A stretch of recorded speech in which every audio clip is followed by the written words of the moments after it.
Coucou tout le monde, hello la planète, vous allez bien? Aujourd'hui une deuxième vidéo sur tracer sans douleur, ou vectoriser sans douleur pour celles qui préfèrent ce mot-là.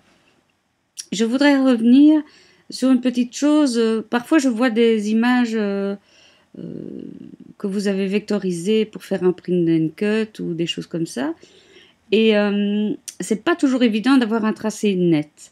Je voudrais revenir sur comment est-ce que l'application Silhouette traite les images que vous voulez vectoriser, dont vous voulez faire un tracé. Je m'explique. J'ai ici 3 bulles. Voilà, c'est une image que j'ai créée. Une en bleu foncé, une en bleu moyen et une en bleu clair. Regardez comment la silhouette va repérer. Donc je fais sélectionner la zone de tracé comme d'habitude. Voilà. Et voici ce qui se passe. Il faut savoir que le programme, ce qu'il va faire, c'est qu'il va surtout travailler autour des zones foncées. Donc vous voyez qu'ici, comme c'est un bleu foncé, ben, il a bien trouvé le contour. Ici un peu moins bien, mais ici encore moins bien. D'ailleurs, si je fais tracer le contour extérieur et que je bouge l'image, voici ce que ça donne. Donc vous voyez que le contour de l'image claire, pourtant les images sont aussi nettes l'une que l'autre, mais le contour de l'image claire est en petits points. D'ailleurs, si je vais sur les ciseaux pour voir ce que mon ordinateur va dire à ma lame, il va lui dire, ben celui-ci tu le découpes comme ça, celui-ci comme ça, et celui-là tu le découpes comme ça. Donc vous allez avoir tous des petits pointillés. Et donc l'image ne sera pas bien découpée. Pour revenir à l'image normale, voilà. Je vais revenir en arrière. Donc c'était juste pour vous montrer qu'en fait, quand vous avez une image qui est très claire, voici ce qui peut vous arriver. Ça, c'est une des premières raisons pour lesquelles votre trait n'est pas toujours bien net. Une façon d'obtenir un résultat par rapport à ça. Alors, je vais revenir en arrière à mon image première. Voici, voilà. Donc, une autre façon d'avoir un tracé net. Je recommence et c'est là que vous allez comprendre peut-être. Mais bon, je sais que la résolution n'est pas bonne. C'est d'ailleurs pour ça que j'ai choisi cette image-là. Comme ça, on travaille avec des choses difficiles. Le filtre passe-haut. Le filtre passe-haut, c'est simplement un ordre qui est donné à la machine. Ben voilà, repère le bord de la forme. Voilà ce qu'on te demande à toi. Juste comme si vous preniez un marqueur fin et que vous traciez le bord de la forme. Voilà. Et par contre, comme je vous ai expliqué tantôt, l'opacité joue beaucoup. Et donc, il a plus de mal à tracer quand c'est une image.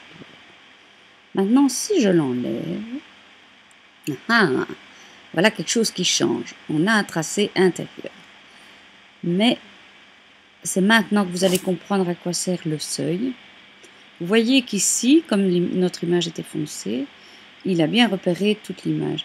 Et si je fais avancer mon seuil, vous allez voir que petit à petit, il va reconnaître, voilà, toutes les images. C'est pour ça qu'on travaille avec le seuil. Et quand je vais demander de faire le tracé du contour, voilà, j'aurai un contour net pour toutes les formes. Voilà une petite explication sans doute pour celles qui parfois ne comprennent pas pourquoi leur tracé n'est pas bon. Et je rappelle encore une fois que pour savoir vraiment ce que votre lame va découper, n'oubliez pas d'aller là-dessus. Et là, cette ligne épaisse sera la découpe de votre, comment vais-je dire, de votre forme. Je vais revenir en arrière encore une fois. Pardon, je suis distraite. Et si vous entendez un bruit en arrière-plan, c'est mon chien qui ronfle. Voilà. Je reviens en arrière. Voilà.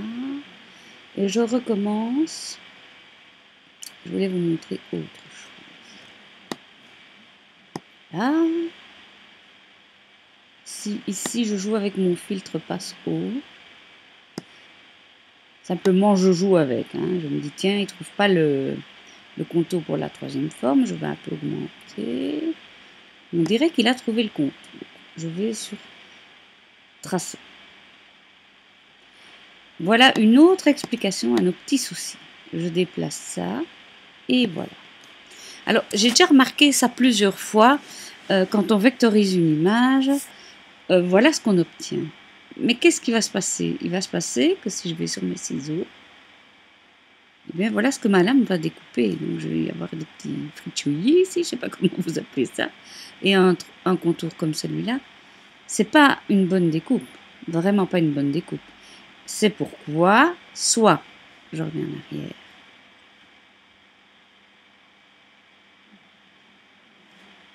Soit vous pouvez toujours essayer d'augmenter votre filtre passe haut et tracer le contour extérieur. Voilà.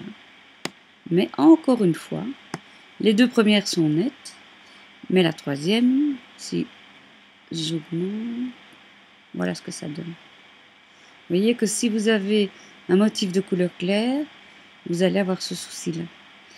C'est pour ça que j'insiste vraiment pour vous travailler avec le seuil, comme ça vous n'aurez pas tous ces petits soucis-là. Autre chose maintenant, je reviens en arrière.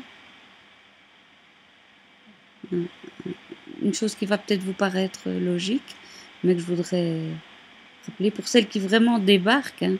Donc je veux, rappel, hein, je veux imprimer puis découper ces formes-ci. Donc je me prépare à indiquer à ma machine le chemin de découpe. Je vous refais un petit récap.